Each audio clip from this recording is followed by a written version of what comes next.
नमस्कार और स्वागत है आपका हमारे खुफिया किस्से पॉडकास्ट में, जहां हम आपको सुनाते हैं डर, रहस्य और अनसुलझे किस्सों की कहानियां। 10 नवंबर 2025 दिल्ली, शाम का वक्त था और लाल किले के आसपास का वो ऐतिहासिक इलाका रोज की तरह मतलब चहल पहल से भरा हुआ था। हाँ, त्योहारों का मौसम भी था तो भीड़ कुछ ज्यादा ही थी।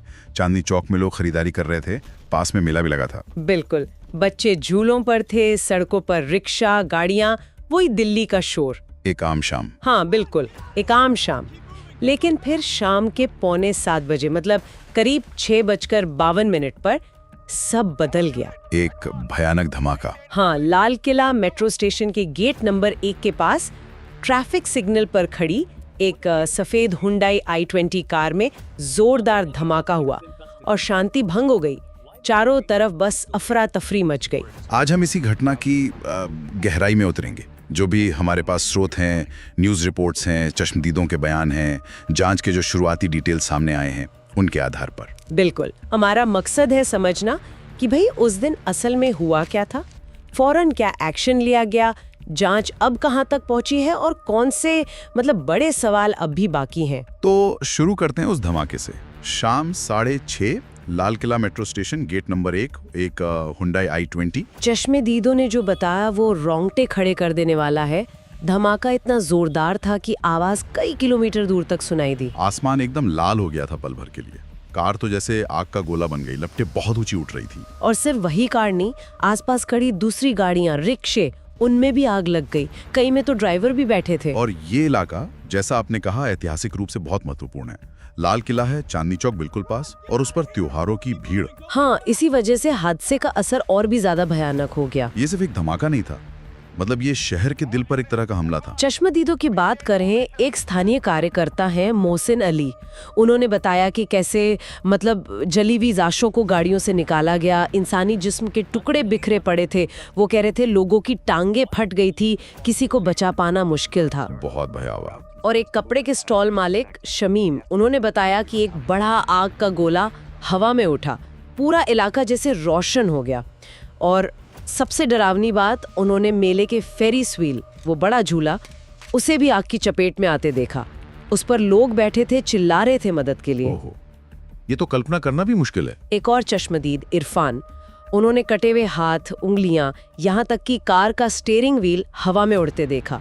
ठेला खींचने वाले, टैक्सी ड्राइवर, कई लोग चपेट में आए, कुछ तो बच ही नहीं पाए। और इन शुरुआती बयानों से एक चीज साफ थी, धमाके की ताकत और उससे फैला हुआ खौफ। हाँ, शुरुआत में थोड़ी कंफ्यूजन भी थी। हाँ, कुछ रिपोर्ट्स में आया कि शायद सीएनजी ब्लास्ट है। बिल्कुल, शायद गाड़ी में धमाका हुआ इसलिए। लेकिन जितनी तबाही हुई थी और मौके पर सिलेंडर के कोई टुकड़े नहीं मिले, तो ये थ्योरी जल्दी ही खारिज हो गई। अच्छा। हाँ, और पीआईबी प्रेस इंफॉर्मेशन ब्यूरो को सोशल मीडिया पर जो अफवाहें चल रही थी, उनका खंडन भी करना पड़ा।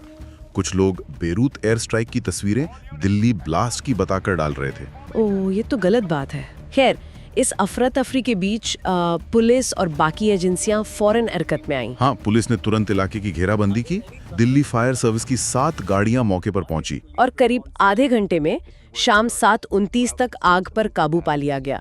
घायलों को लोकनायक अस्पताल ले जाया गया। कितने लोगों की जान गई इसमें? आंकड़े थोड़े अलग अलग हैं। हाँ। अलग अलग स्रोतों में 8 से लेके 13 तक का आंकड़ा है, लेकिन ज्यादातर रिपोर्ट्स कम से कम 9 मौतों की पुष्टि कर रही हैं और 20 से ज्यादा लोग घायल हुए। और गाड़ियों का भी काफी नुकसान हुआ। हाँ, 6 कारें, 2 ई-रिक्शा और 1 ऑटो रिक्शा पूरी तरह जल गए। मामला इतना गंभीर था कि जांच फौरन एनआईए यानी राष्ट्रीय जांच एजेंसी को सौंपी गई। हाँ, दिल्ली पुलिस की स्पेशल सेल और एनएसजी भी इसमें मदद कर रहे हैं। और केस दर्ज हुआ है यूएपीए के तहत, गैर कानूनी गतिविधियां रोकथाम अधिनियम। ये काफी सख्त कानून है, खासतौर पर आतंकी मामलों के लिए। तो क्या इसे आतंकी हमला माना जा रहा है? शुरुआती जांच इसे एक संभावित फिदायीन हमला यानी आत्मघाती हमला मान रही है, लेकिन एनआईए अभी आधिकारिक तौर पर इसे आतंकी हमला घोषित करने से पहले हर एंगल से जांच कर रही है। फोरेंसिक जांच की बात करें तो अमोनियम नाइट्रेट जैसे विस्फोटक के इस्तेमाल का शक है। लेकिन यही एक कंफ्यूजन वाली बात है। कुछ रिपोर्ट्स कह रही हैं कि धमाके वाली जगह पर कोई बड़ा गड्ढा क्रेटर नहीं मिला, न ही बम में इस्तेमाल होने वाले छर्रे या तार मिले हैं। अच्छा, ये तो अजीब है, क्योंकि ऐसे धमाकों में तो ये सब मिलता है अक्सर। बिल्कुल, और यही विरोधाभास जांच को और मुश्किल बना रहा है। क्या विस्फोटक कुछ अलग किस्म का था या धमाके का तरीका अलग था? फोरेंसिक टीम के लिए ये पता लगाना एक चुनौती है। अब आते हैं उस कार पर, वो सफेद हुंडई i20, रजिस्ट्रेशन गुड़गांव का। हाँ, सीसीटीवी फुटेज से एक बहुत अहम बात पता चली है। क्या? कि धमाके से पहले ये कार सुनहरी मस्जिद के पास पार्किंग में करीब 3 घंटे खड़ी रही, दोपहर 3:19 से शाम 6:48 तक। 3 घंटे? हाँ, और फिर वहां से निकली और सिर्फ 4 मिनट बाद 6:52 पर ट्रैफिक सिग्नल के पास धमाका हो गया। दिल्ली पुलिस कमिश्नर सतीश गोलचा ने भी कंफर्म किया है कि धमाके के वक्त कार चल रही थी, रुकी भी नहीं थी और उसमें शायद 2 से 3 लोग थे। और फुटेज में एक नकाबपोश शख्स को कार चलाते हुए देखा गया है। नकाबपोश? अच्छा, तो कार के मालिक का क्या पता चला? यहीं से जांच एक बहुत ही सनसनीखेज मोड़ लेती है। कार का रजिस्ट्रेशन ट्रेस हुआ पुलवामा, जम्मू कश्मीर के एक डॉक्टर तक, डॉक्टर उमर उन नबी। डॉक्टर? हाँ, और उनका नाम जुड़ा फरीदाबाद में धमाके से ठीक एक दिन पहले 9-10 नवंबर को पकड़े गए एक आतंकी मॉड्यूल से। फरीदाबाद में क्या हुआ था वहाँ? फरीदाबाद के धौज इलाके में 2 घरों पर रेड हुई थी और वहां से जो मिला वो हैरान करने वाला था।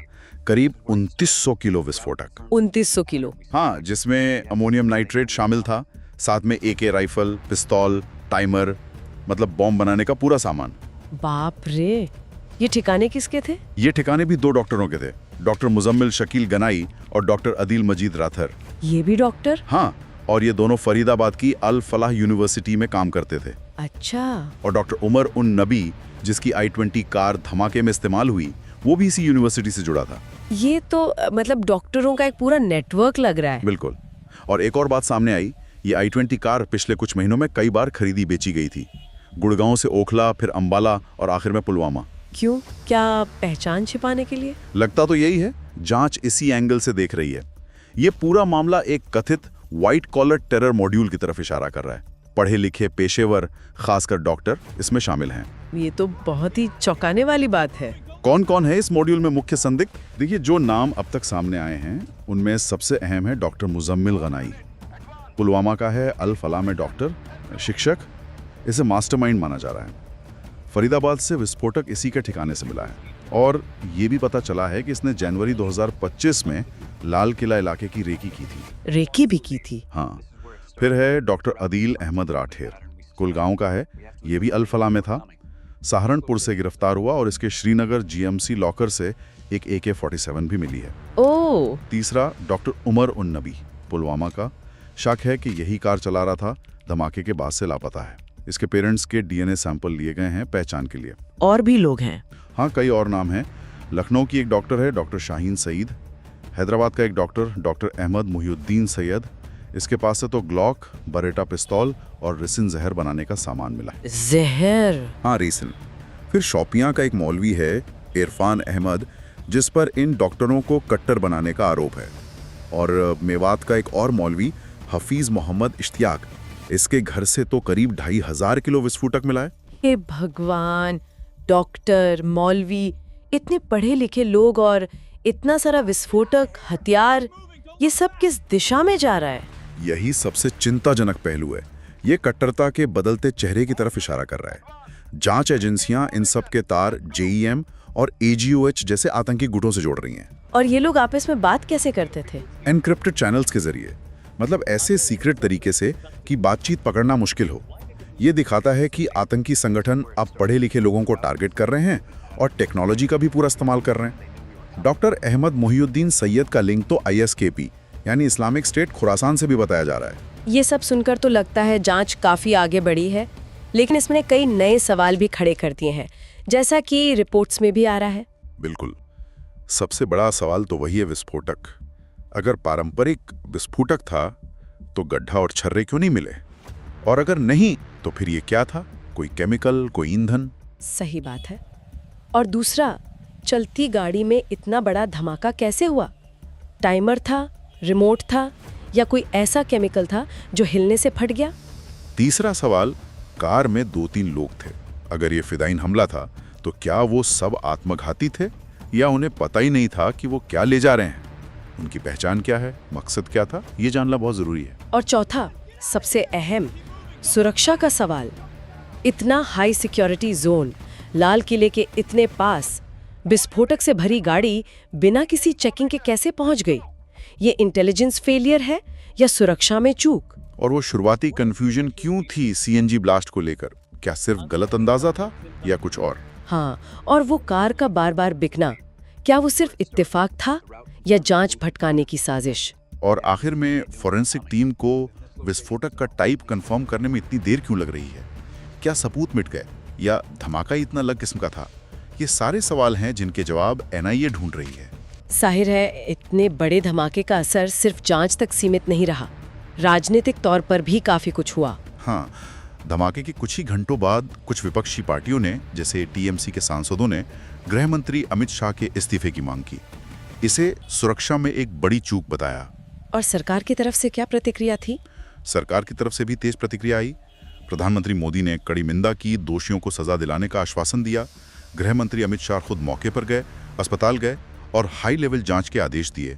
अंतर्राष्ट्रीय स्तर पर भी काफी प्रतिक्रिया आई होगी। बिल्कुल, अमेरिका, रूस, फ्रांस, यूके, यूरोपीय संघ, कई देशों ने संवेदना जताई और आतंकवाद के खिलाफ लड़ाई में भारत का साथ देने की बात कही। ये बात भी ध्यान देने वाली है कि दिल्ली में लगभग 13 साल बाद ऐसा कोई बड़ा संदिग्ध आतंकी हमला हुआ है। हाँ, 2012 में इजरायली दूतावास के पास हुआ था धमाका। सही। तो ये थी दिल्ली के लाल किले के पास हुए उस भयानक धमाके की अब तक की कहानी, जैसा कि हमारे पास मौजूद स्रोतों से पता चला है। एक खौफनाक शाम, कई जाने गईं और एक उलझी हुई जांच जिसने पढ़े लिखे लोगों के एक ऐसे नेटवर्क का पर्दाफाश किया है जिसकी शायद किसी ने कल्पना भी नहीं की होगी। बिल्कुल, और जैसा हमने देखा, जवाब मिलने के साथ साथ सवाल और गहरे होते जा रहे हैं। हाँ, ये घटना सिर्फ एक हादसा नहीं है, ये हमारी सुरक्षा व्यवस्था पर कट्टरता के बदलते और शायद ज्यादा खतरनाक होते चेहरे पर और हमारी खुफिया एजेंसियों की चुनौतियों पर बहुत गंभीर सवाल खड़े करती है। खासतौर पर ये बात कि डॉक्टर, शिक्षक जैसे पेशेवर लोग इस तरह की गतिविधियों में शामिल पाए जा रहे हैं, ये समाज के लिए एक बहुत बड़ी चिंता का विषय है। जरूरत है कि हम अफवाहों पर ध्यान ना दें और जांच पूरी होने का इंतजार करें। स्रोतों में एक और बात जो सामने आई है वो भी काफी डराने वाली है कि ये जो मॉड्यूल है ये पहले दिवाली पर और फिर गणतंत्र दिवस पर भी हमले की प्लानिंग कर रहा था। हाँ, ये जानकारी मिली है, लेकिन किसी वजह से वो कामयाब नहीं हो पाए। ये सब सुनकर सोचना पड़ता है कि क्या हमारे शहर ऐसे खतरों के लिए तैयार है? कट्टरता का ये नया व्हाइट कॉलर रूप क्या संकेत दे रहा है? और समाज के तौर पर ऐसी त्रासदियों को रोकने के लिए और अगर हो जाएं तो उनसे उबरने के लिए हमारी क्या जिम्मेदारी बनती है? बिल्कुल, ये ऐसे सवाल हैं जिन पर हम सबको सोचने की जरूरत है। तो ये थी आज की रहस्यमयी कहानी। आपको क्या लगता है? कमेंट में अपनी राय बताइए और हाँ, चैनल को सब्सक्राइब करना ना भूलें क्योंकि अगला एपिसोड और भी डरावना होगा।